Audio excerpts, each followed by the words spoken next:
Hey everyone. So, it's no secret that Warframe can be a complicated game at times. With all the mods you can put on almost anything, it can really be confusing to new players. So this is gonna be a tutorial guide on the beginning of the game, mostly focusing on Vor's prize. There's going to be more soon after, but for now, let's focus on that, shall we? So, let's begin. Alright. So after cinematic, you get posed with your first decision in Warframe. What Warframe do you want to start out with? I want to preface this by saying you will be able to get all of these later on in the game, so you don't have to worry too much. Now, I would suggest against picking Mag, because while she can be a powerful Warframe, she is very weak in the early game due to having low stats with health, shield, and armor, making her very squishy.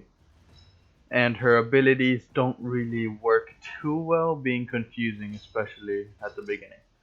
Now, Volt is pretty powerful. He has your basic damaging abilities, he has a speed up boost with his second, and he has a duration based shield, meaning that shield can take an infinite amount of damage while it's active. However, I would personally choose Excalibur because he has two damaging abilities, one being more of a single target and one in AoE, a stun, and an exalted weapon, which is a weapon which you get through abilities which drains energy over time and is very powerful. So I would personally pick Excalibur, and that's the one you will be seeing throughout this game, at least the recording. However, remember, in the end it doesn't matter and it's your choice. You can get all of them later, so let's continue. So after that small bit of showing off your first ability, here comes your second choice. Once again, it doesn't really matter, you can get them later on in the game, but for now, it kinda does. So you have a choice between the sword Skana and the bow weapon. Now, depending on who you picked, you might want to go for the Skana, which is slightly better. Now, Excalibur actually does 10% more damage with sword, so if you pick Excalibur, you're gonna be better off picking him, the Skana. However, it doesn't matter once again, you can get them later. So I'll see you at the next choice. Now we're at the secondary weapons, the world's most generic pistol or kunais. Again, it doesn't really matter, none of these choices do. The kunais are notoriously bad, while this is just a plain old pistol. But hey, Space Ninja. So, final choice, the world's most generic assault rifle or a bow and arrow. Once again, it doesn't really matter, but the bow does let you do this. Neat. I'm gonna be picking the assault rifle because usually you want one weapon that's a rifle or a pistol or such. So if you pick the kunai, maybe go for the rifle, and if you pick the pistol, you can go for the bow. Now, when you first get back to your orbiter after completing the first tutorial mission, you get access to your arsenal. Here you can change the colors of your weapons, check the abilities, and also if you somehow want to, you can change the warframe. Now, you may notice that all of these cost platinum, the game's premium currency. Do not worry about this because two things. One, every single warframe here is obtainable without the use of platinum. There is nothing in this game that is obtainable only with platinum except skins. And two, platinum is actually tradable with other players. Meaning, if you get an item people want, you can trade that for platinum, which you can use to buy the skins you want. Now, we're going to continue with the story tutorial missions, and I'll meet you on the other side. Now that we're in the actual mission, I'd like to show you some things. First, the movement of the game. Or these Kubros can bother me. Now, the movement is actually quite fluid. First, you hold shift to run, then control to slide, and as you may have seen in the tutorial, if you decide to jump while sliding, you do a bullet jump. And if you double tap shift, you roll. Now if you combine all three of these, you can make a really good distance. And there's one more thing you should know. If you hold control and jump when you're looking straight up, you do a big jump, and when you press E on the ground, you do a slam. You can use this to land in more precise areas. Now I'll continue on and come back later. Now, after the arsenal segment, the first one you get is the market. Once again, not the best look, but keep this in mind, everything is obtainable without the use of platinum. For example, if you go to a weapon, let's say I want the Burstin, right? Here I can buy the blueprint for it to craft it. This is how you get most weapons here. You buy the blueprints instead of just buying the weapon, and that ends up costing only the credits and the resources. Now certain weapons will only cost credits. For example, the base version of the Braton instead of the Mark 1 version. If you're gonna use this, I personally suggest getting the Strun, which is a nice shotgun weapon and it will carry you through a lot of the game. Now let's continue with the story. Now that we have the arsenal and mods available, I'd like to explain a few things. Now when you're gonna upgrade your Warframe, you're gonna see a lot of things here. Now I'm gonna explain to you quickly what all of them are. First is your shield. Shield is your health before your health. It takes damage before your health does, other than a few damage types like toxin as said here. Health is your total amount of health. Health cannot be restored by default, however enemies do drop health orbs which restore 25 health. Now armor is damage reduction to health. So shields will always take the same amount of damage. If something does 150 damage, it will take 150 damage from that weapon. But your health, if your armor here it says reduces damage by 50%, then it will only take 75 damage instead of 150. So usually you're going to want to focus on health first. Now your energy is what you use to cast abilities, duration is how long certain abilities last, and if an ability, for example if Exalted Blade, is a ability that drains energy per second, it will also affect that, making it drain less energy. Efficiency is how much abilities will cost you. If you increase efficiency, you're going to have abilities that cost less energy. Range is how the ability for you reach, and strength is how powerful it is. Now here you're gonna see a few things. For example, flawed redirection and basic redirection. Flawed means there is a superior version that is available to you at some point. A lot of these you can get really soon, so don't worry too much about flawed mods, because when you go to mods here you can upgrade. For example, you don't want to upgrade flawed mods, you'd want to focus more on redirection here, for example, because it lets you progress, leveling it up, and it's not flawed, so you don't have a stupid cap. Now, this symbol here, you can see it's the same symbol as redirection. This means that while normally I would not be able to put this because it costs 4 and I only have 2 capacity, if I put it here, it will cost half, meaning I can put it there. So that is something you gotta keep in mind. Now for weapons. When it comes to weapons, there are a few damage values you want to think. Impact, puncture, slash, or IPS. Now out of these, the main one you want is slash because it has the best status chance, but let me explain a bit first. Crit chance and critical multiplier is pretty easy to understand, but status is a bit more off. Every damage type has a status condition tied to it. When that status is given, it will do something unique. For example, slash is giving the enemy a damage over time. Impact and puncture don't really do that much for you. Puncture can lower an enemy's damage, impact can make them more vulnerable to a finisher attack, but the only one here you'd want is slash. Again, serration is one of the mods you can put. If you get base serration, that means serration that is not flawed, you will always want that on your weapon, except maybe for a few examples. But practically always, you want the basic damage mod on your weapon. For example, for primaries, it's serration. For secondaries, it's hornet strike.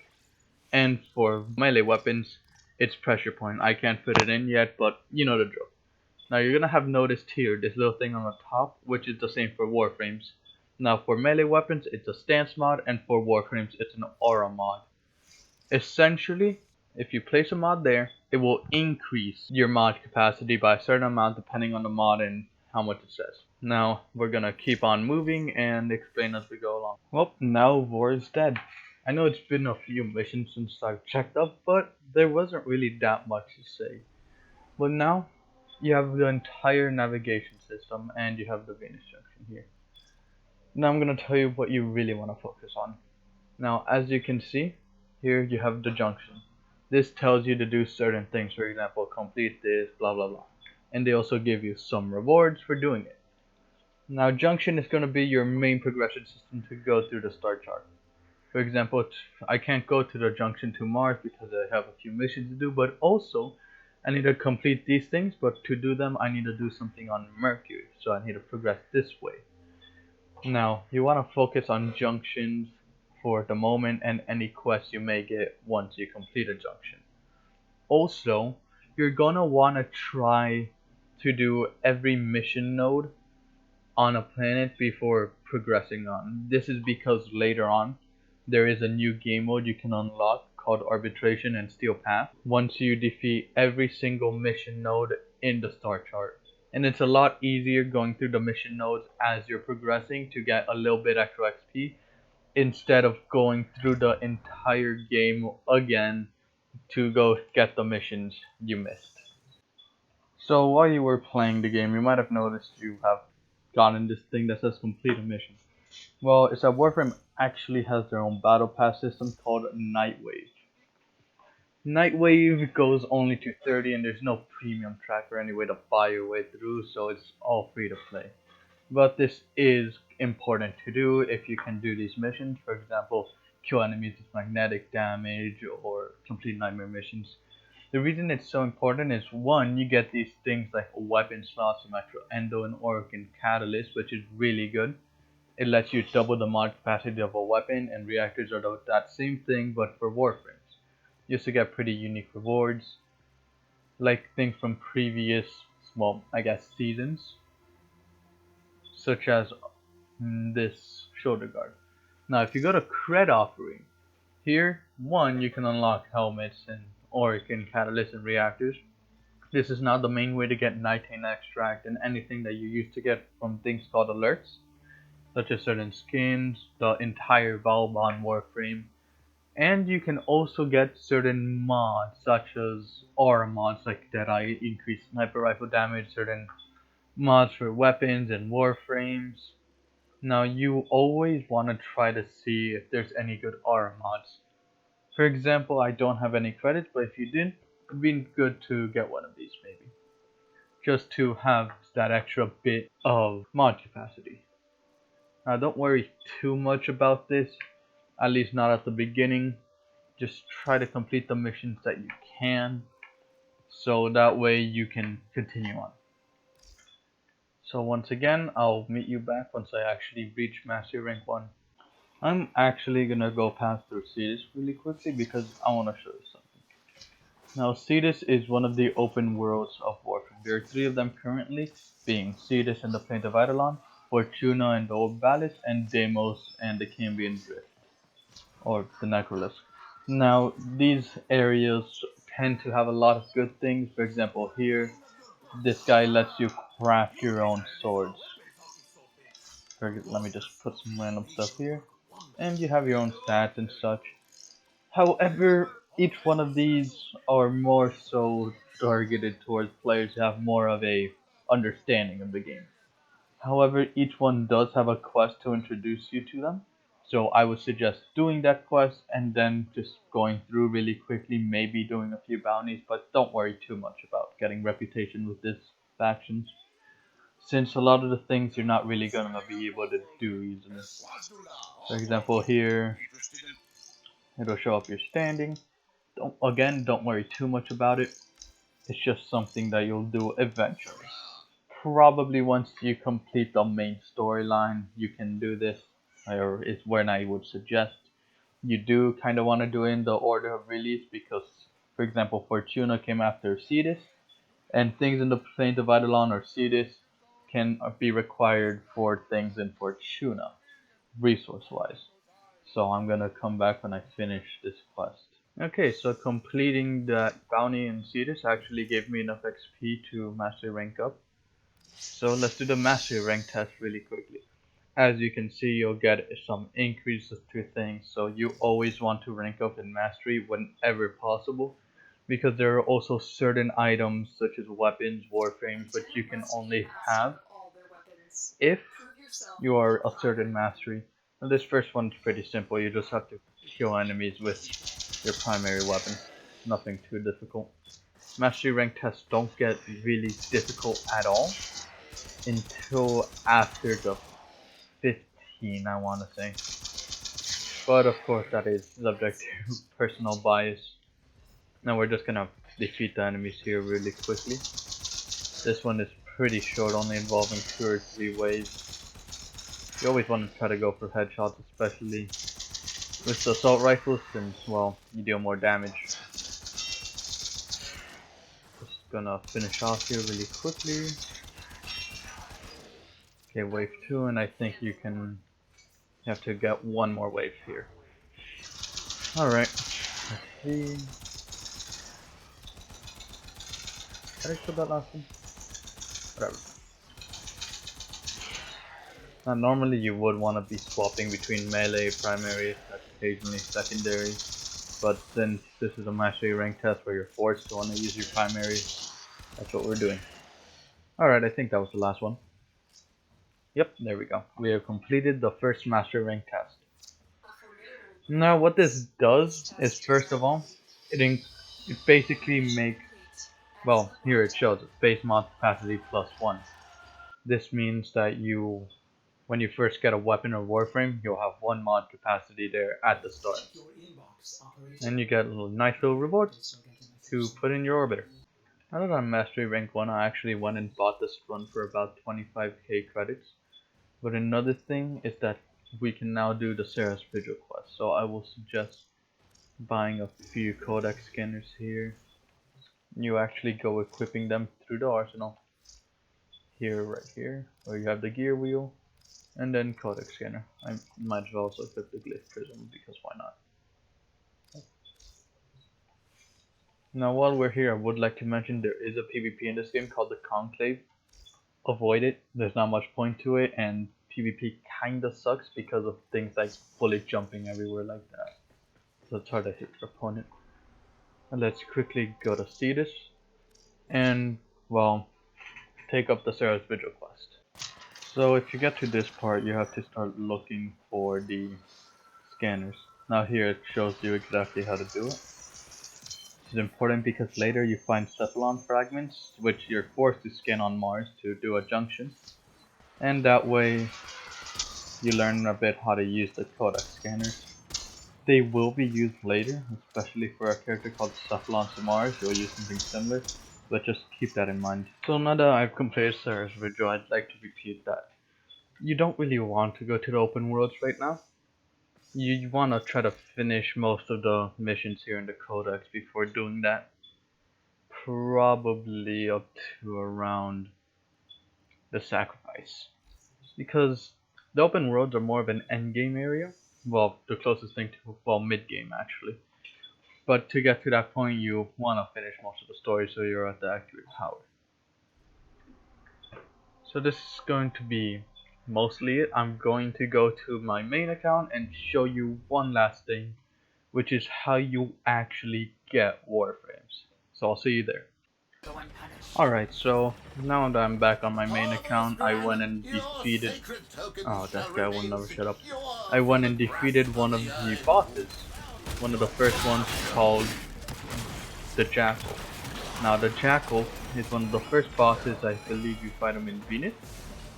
And you get one of the 3 pieces of the Rhino Warframe. Now let's see what piece we get here. We get the chassis. So every Warframe is made up of 3 parts: the neuroptics, the chassis, and the systems. Now once you have those 3 parts, you need to build them in your foundry, and they will each take 12 hours, but you can build them all at the same time. Then you also need their main blueprint. Depending on the Warframe, you either have to get it through a quest, but for this one specifically, you get it in the market. You just go to Rhino, boom, and you buy the blueprint. They show the materials, and Warframes cost a bit of materials, but they also take 72 hours to make. Now if you go to Rhino here, you see I have 2 of the 3 pieces. If I want, I can get the 3rd one by killing the Jackal again, and by, well, just getting the pieces. So once you have the blueprint, you can build them for 72 hours, and you wait. Now I'm gonna talk about one last thing. Okay, so as you may have noticed, my Warframe here is called Neza Prime. What are primes? Well, primes are stronger variants of a Warframe or weapon. Not every Warframe and weapon have a prime, but a lot of them do.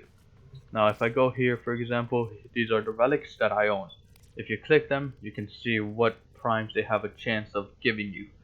You can manipulate the odds if you have void traces by doing Fisher missions, as you can see, make certain things more common. And you do Fisher missions over in navigation. And here you find them. Depending on the relic, you'll want to open different ones. Now there's another thing you might want to do, and that's if you complete one of the junctions, you'll eventually gain a Taxon blueprint, which is a Sentinel companion. These companions can help you out throughout the game and do small things. For example, the Taxon here, which I do not own, strangely enough. Well, he slows down enemies that are near them because they deal cold damage. So yeah, that's about everything a new player should know. Remember to do quests as you get them, it'll help you go to the start chart, and yeah, I'll see you all in the next video, if there is one.